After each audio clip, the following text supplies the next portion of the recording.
Olá, eu espero que estejam todos bem, todos em casa, todos se cuidando. Nós vamos ler mais uma mensagem aqui do livro Vida Feliz, da Joana de Ângeles, que foi psicografado pelo Divaldo Pereira Franco. Esse livro é uma edição da editora Leal. E na mensagem 117, a Joana de Ângeles fala assim: as tuas necessidades reais não exorbitam a área das tuas posses. Cada criatura nasce ou renasce dentro do esquema que lhe faculta as melhores possibilidades para ser feliz.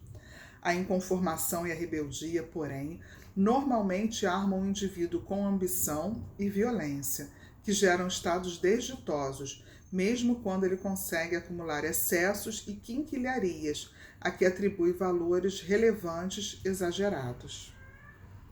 Nunca faltariam os recursos para a sobrevivência humana caso não houvesse nos corações o predomínio do egoísmo, da avareza e do interesse fraternal. Então, a Joana de Ângeles começa aqui no capítulo 117, falando das nossas necessidades reais. Aqui no Livro dos Espíritos, a gente tem até um item que fala do necessário e do supérfluo. E ela fala aqui das nossas necessidades reais, que elas não exorbitam a área das tuas posses. Ou seja, elas estão ali, de acordo com o dicionário, exorbitam, tem uma série de definições, mas a gente vai trabalhar com a definição de justo e de limite. Então, elas estão dentro do justo, dentro do limite do que a gente precisa. Então, é necessário que a gente saiba definir o necessário com os olhos do espírito imortal. Porque se a gente começa a definir o necessário, a olhar para o necessário com os olhos do encarnado apenas, desse momento em que nós vivemos da vida, nós sempre estaremos insatisfeitos, porque é do homem estar sempre na busca do mais, de mais e de melhor. Até porque quando a gente vive em sociedade, a gente tem uma série de situações que nós trazemos para a nossa existência como referência. E nem sempre essas referências são as referências que podem nos trazer o melhor, no sentido da nossa modificação.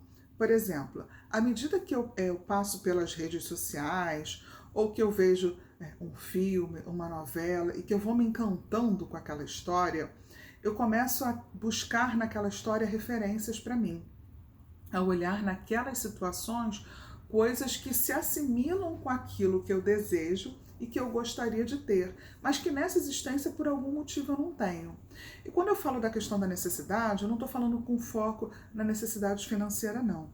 Eu estou falando da necessidade de todas as ordens, desde aquela família que a gente brinca muito, da família Doriana, da família Margarida, que tinha um comercial há um tempo atrás, que a família feliz se reunia todos os dias, tomava café, e aí eles mostravam aquele pote ali da margarina, enfim, não é só disso que eu estou falando. Eu estou falando dos diversos conceitos, do trabalho que eu tenho, que me dá o sustento material, que nem sempre é o trabalho que eu gostaria de ter, ou a convivência com as pessoas que eu gostaria de ter, a questão financeira também. Então, quando ela fala de limite, ela está falando de todos os limites. E aí ela continua: cada criatura nasce ou renasce dentro do esquema que lhe faculta as melhores possibilidades para ser feliz. Deus nos dá sempre o melhor.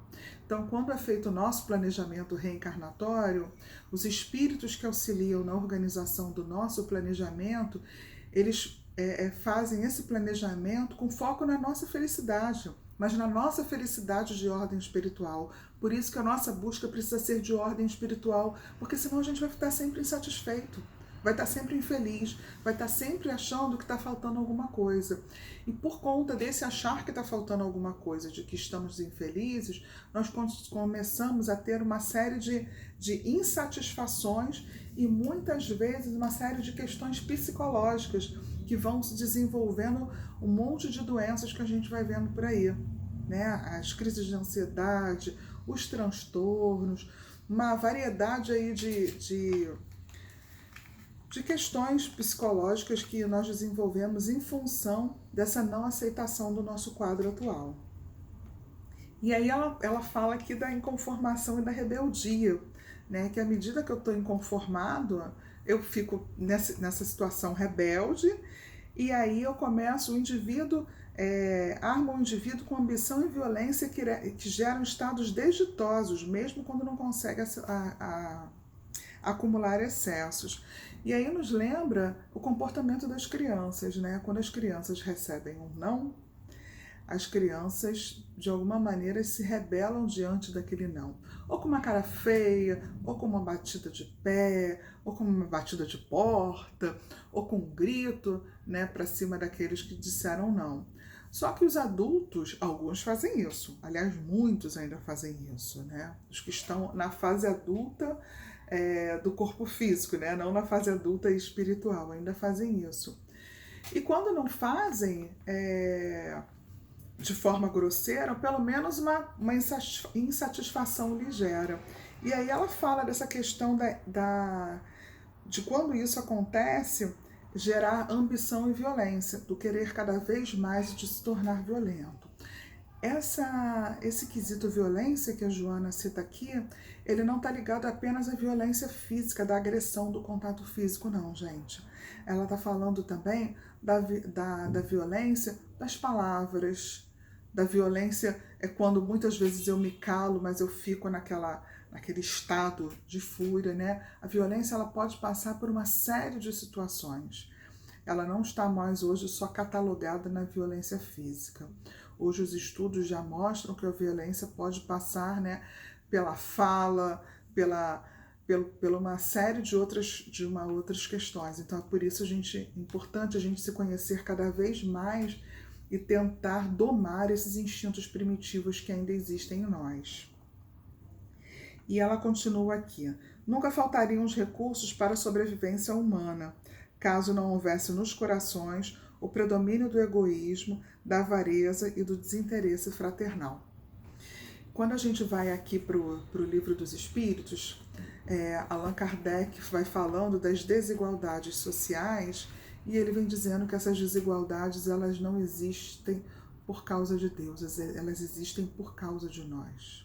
Por nossa causa, melhor dizendo, pelas nossas ações. Se nós tivéssemos o olhar do irmão para com o outro e do mínimo necessário para a nossa existência, tudo isso que nós estamos vivendo agora, seria diferente, haveria um equilíbrio, mas nós ainda não conseguimos viver dessa maneira.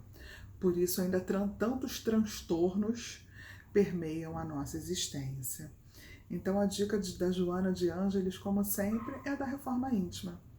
É da gente procurar se conhecer, da gente procurar se buscar, identificar as coisas que já podem ser modificadas, trabalhar uma a uma, ver aquelas que ainda não podem, deixá-las lá para que a gente possa, de vez em quando, dar uma revisitada nesses sentimentos e ver de que maneira a gente pode, aos poucos, ir mexendo neles.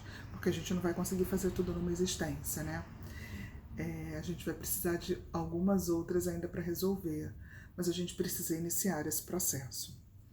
Então eu desejo a todos que fiquem com Deus, que busquem cada vez mais o estudo, a meditação e a oração, para que fortalecidos na fé, fortalecidos no Evangelho de Jesus, nós possamos estar sempre ali firmes diante dos desafios que a vida nos coloca. Um grande abraço e fiquem com Deus.